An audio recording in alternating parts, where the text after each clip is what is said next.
তাহলে এর দ্বারা তো বোঝা গেল যে পুরুষ দিয়েও চলে।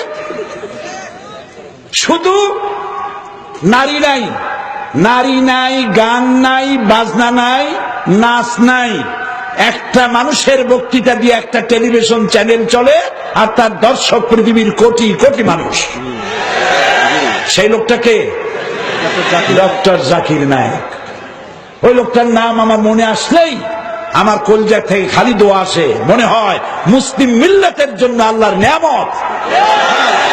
আল্লাহ তার হায়াত দারাজ করো, তার আরো তার চিন্তা, তার মেধা, তার প্রজ্ঞা আরো বাড়িয়ে দাও। তার বক্তৃতা শুনতে কোনো ছাগল পাগল আসে না। তার বক্তৃতা যারা শুনতে আসে মাল্টি ন্যাশনাল পিপল, তার বক্তৃতা শুনতে আসে হাইলি এডুকেটেড পারসন। একটা টেলিভিশন চ্যানেল চলছে, সারা বিশ্ব দেখতেছে, কোটি কোটি জনতা।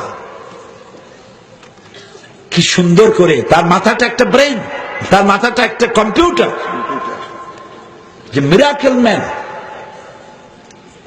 তাকে প্রশ্ন করা হয়েছে, এক মহিলা প্রশ্ন করছে, আচ্ছা ডক্টর জাকির নায়েক, আপনি তো বলেন দুনিয়ার সব মুসলমান ভাই ভাই, সমস্ত মানুষ আমরা সবাই ভাই ভাই মিলেমিশে থাকি।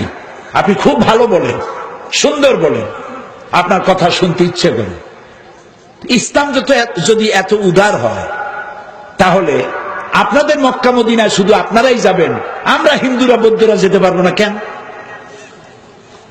আমার নিজে এই অনুষ্ঠানটা দেখলাম, প্রশ্নটা শুনে আমি নিজেও চিন্তা করলাম, আমার কাছেও জবাব আছে, কিন্তু উনি কি জবাব দেয় এটা শোনা দরকার।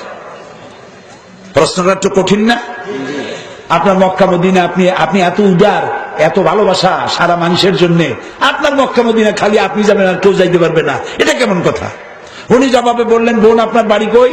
বললো ইন্ডিয়া। জন্মস্থান কোথায়? ইন্ডিয়া। আমার বাড়িও ইন্ডিয়ায়। ডক্টর জাকির নায়েক বলছেন, আমার বাড়িও ইন্ডিয়ায়, আমার জন্মস্থানও ইন্ডিয়ায়। আচ্ছা বোন, আপনি কি জানেন এই ইন্ডিয়ার ভিতরে এমন এমন জায়গা আছে যেখানে আপনিও প্রবেশ করতে পারবেন না, আমিও ঢুকতে পারবো না? কয় না, এরকম কোন জায়গা থাকতেই পারে না।